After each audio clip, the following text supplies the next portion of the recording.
Casualties in the Russo-Ukrainian War included 6 deaths during the 2014 annexation of Crimea by the Russian Federation, 14,214,400 civilians and military troops killed during the war in Donbas, and tens of thousands of deaths during the 2022 Russian invasion of Ukraine. Russian invasion of Crimea. During the Russian annexation of Crimea from February 23 through March 19, 2014, 6 people were killed. The dead included 3 protesters, 2 Ukrainian soldiers and 1 Russian Cossack paramilitary.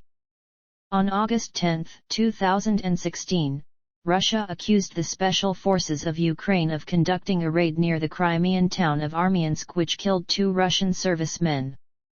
The government of Ukraine dismissed the report as a provocation.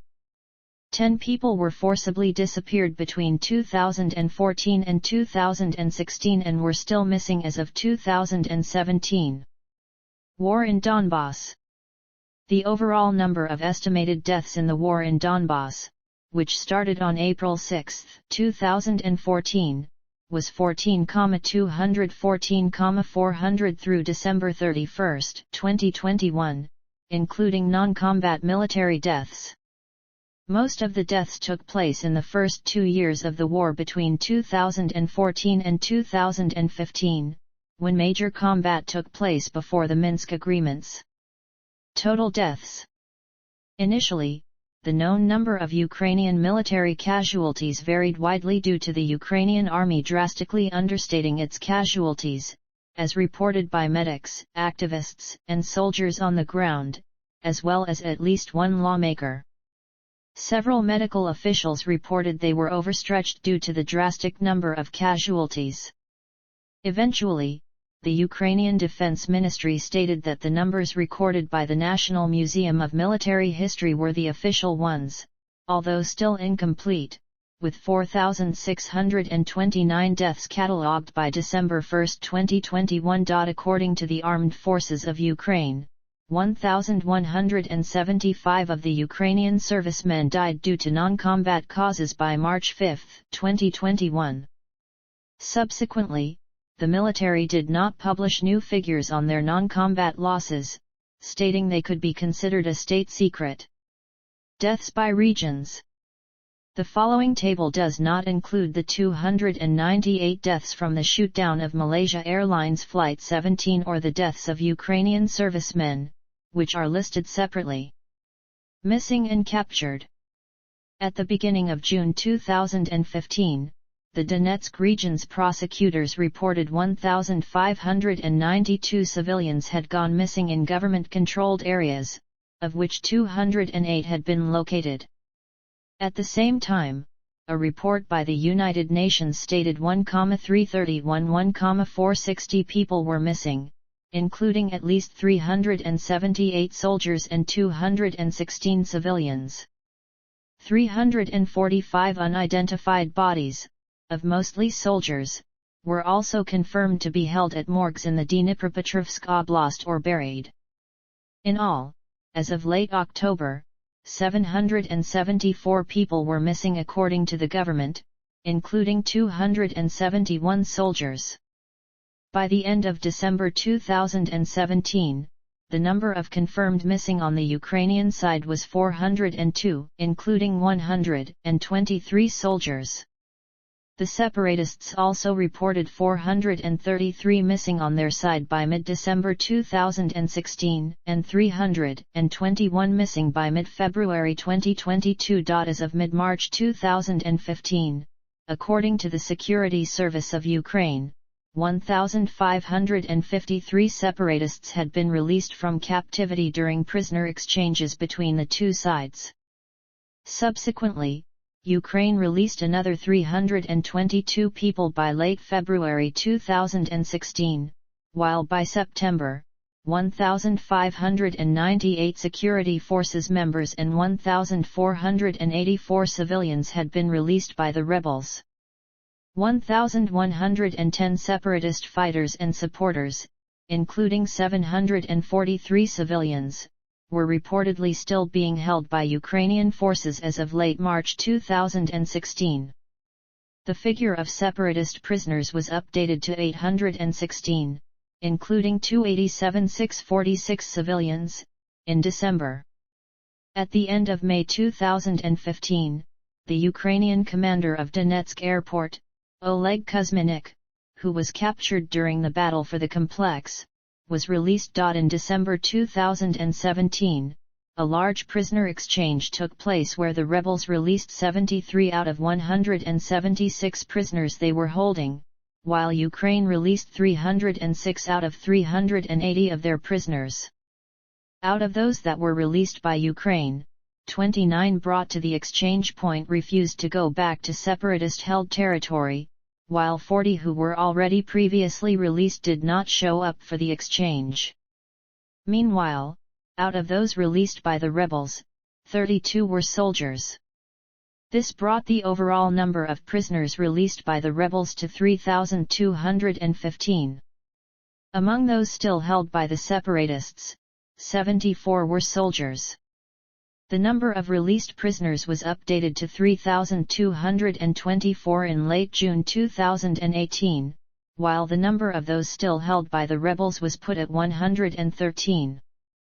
At the end of December 2019, a new prisoner exchange took place, with Ukraine releasing 124 separatist fighters and their supporters, while 76 prisoners, including 12 soldiers, were returned to Ukraine by the rebels.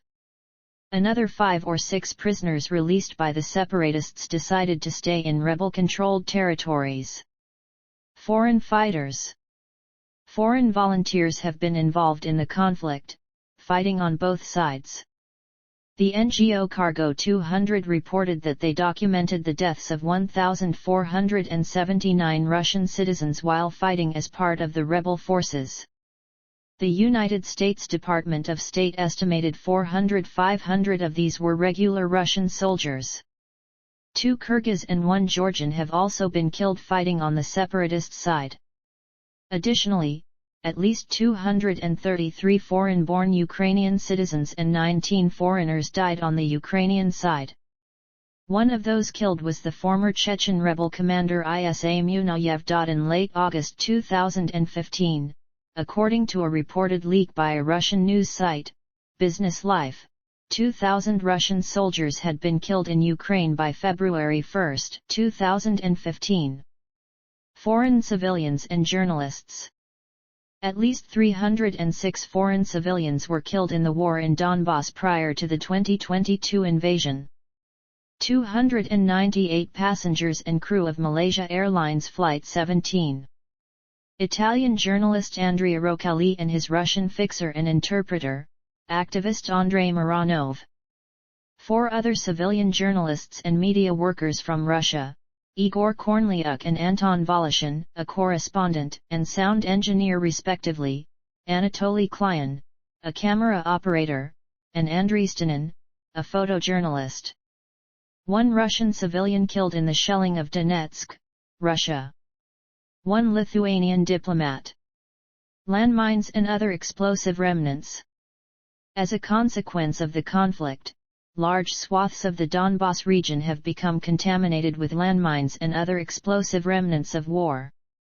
According to the UN Humanitarian Coordinator in Ukraine, in 2020 Ukraine was one of the most mine-affected countries in the world, with nearly 1,200 mine/ERW casualties since the beginning of the conflict in 2014. A report by UNICEF released in December 2019 said that 172 children had been injured or killed due to landmines and other explosives. 2022 Russian invasion of Ukraine. Total casualties. According to BBC News Russian and the Mediazona news website, out of 8,294 Russian soldiers whose deaths they had documented by November 3, 2022, 16% were officers, while 19% were motorized rifle troops and 15.4% were members of the Russian airborne forces.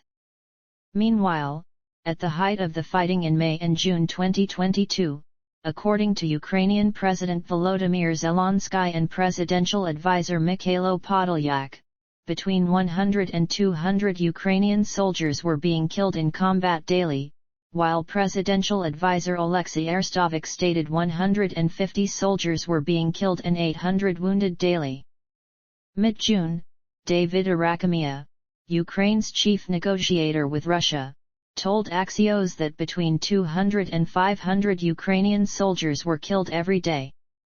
By late July, Ukrainian daily losses fell to around 30 killed and about 250 wounded. With respect to Russian military losses, Ukrainian estimates tended to be high, while Russian estimates of their own losses tended to be low. Combat deaths can be inferred from a variety of sources, including satellite imagery and video image of military actions. According to a researcher at the Department of Peace and Conflict Research at Uppsala University in Sweden, regarding Russian military losses, Ukraine's government was engaged in a misinformation campaign aimed to boost morale, and Western media was generally happy to accept its claims, while Russia was probably downplaying its own casualties. Ukraine also tended to be quieter about its own military fatalities. According to BBC News, Ukrainian claims of Russian fatalities were including the injured as well. Analysts warned about accepting the Ukrainian claims as fact, as Western countries were emphasizing the Russian military's toll, while Russian news outlets have largely stopped reporting on the Russian death toll. In early June 2022, the Svetlogorsk City Court in the Kaliningrad region ruled that a list of Russian soldiers killed in Ukraine, published by privately owned news websites, constituted classified information, and its publication could be considered a criminal offense. The number of civilian and military deaths is impossible to determine with precision given the fog of war. The Office of the United Nations High Commissioner for Human Rights considers the number of civilian casualties to be considerably higher than the one the United Nations are able to certify. On October 12, 2022, the independent Russian media project Istorise reported that more than 90,000 Russian soldiers had been killed, seriously wounded, or gone missing in Ukraine, citing sources close to the Kremlin. Civilian deaths. By November 3, 2022, the Ukrainian Prosecutor General announced that at least 430 children had been killed since the start of the invasion, with a further 826 wounded. Most victims among children are from the Donetsk region. At least 55 of the war-related child deaths were from the Kyiv area and another 34 were from Kharkiv. Russia reported Ukrainian shelling of border areas in the Belgorod Oblast killed 2 people. In addition, a Ukrainian attack on drilling platforms in the Black Sea near Crimea left 7 workers missing. According to Ukraine, 239 children have also been reported missing, and 7,894 deported, as of October 3, 2022. Foreign civilians. At least 39 civilian foreign citizens from 18 countries are confirmed to have been killed during the war. Paul Urey and Dylan Healy, 2 British aid workers, were captured by Russian forces. Healy was charged with forcible seizure of power and undergoing terrorist training, but later released on September 22 while Urey died in captivity. An American citizen was also detained by pro-Russian separatists' forces and accused of participation in pro-Ukrainian protests. Foreign fighters and volunteers. Excluding the Russian and Ukrainian military casualties, at least 153 combatants and volunteers, foreign or foreign-born, were killed during the war. Below is a list of the nationalities of the foreign fighter casualties. A Peruvian citizen was also reported missing while fighting alongside the Ukrainian military. Identification and repatriation. Sergei Kyslytsya, the Ukrainian ambassador to the United Nations, announced on February 27, 2022, that the country had reached out to the International Committee of the Red Cross for help in the repatriation effort of the bodies of killed Russian soldiers. Due to concerns that Russia was not reporting the number or any casualties of soldiers in Ukraine, the Ukrainian Interior Ministry began issuing appeals that same day for relatives of Russian soldiers to help identify wounded, captured, or killed soldiers. The initiative, called Ishchi Svoik, appeared aimed in part at undermining morale and support for the war in Russia and was quickly blocked by the Russian government's media regulator the day the initiative began at the request of Russia's Prosecutor General's office. Ukrainian authorities began using facial recognition technology supplied to them by Clearview AI on March 12, 2022, to help identify the deceased, along with potentially using it to uncover Russian spies, vet people at checkpoints, and potentially combat misinformation. The chief executive of Clearview claimed that the technology could be more effective than matching fingerprints or other identifiable aspects of the individual, although a study by U.S. Department of Energy highlighted the concern of decomposition reducing the effectiveness.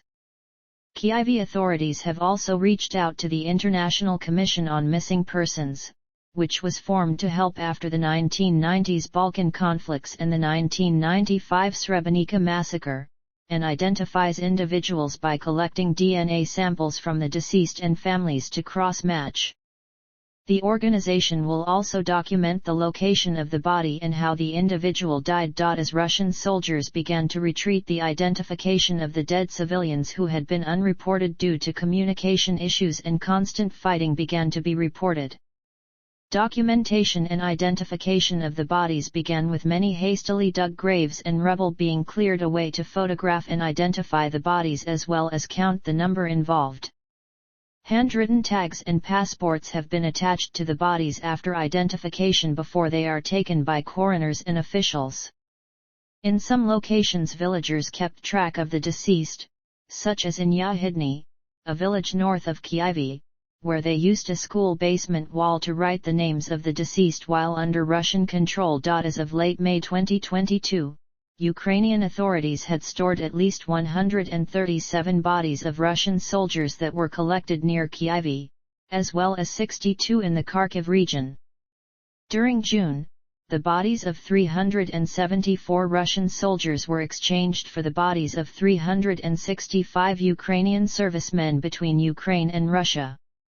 Notable deaths: Ukrainian military, Ukrainian civilians and journalists, foreign civilians and journalists. At least 306 foreign civilians were killed in the war in Donbas prior to the 2022 invasion.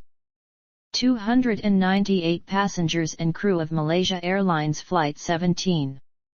Italian journalist Andrea Roccalli and his Russian fixer and interpreter, activist Andrei Mironov. 4 other civilian journalists and media workers from Russia, Igor Kornliuk and Anton Voloshin, a correspondent and sound engineer respectively, Anatoly Klyan, a camera operator, and Andrei Stanin, a photojournalist. 1 Russian civilian killed in the shelling of Donetsk, Russia. 1 Lithuanian diplomat. Russian and DPR/LPR military. Pro-Russian Ukrainian civilians.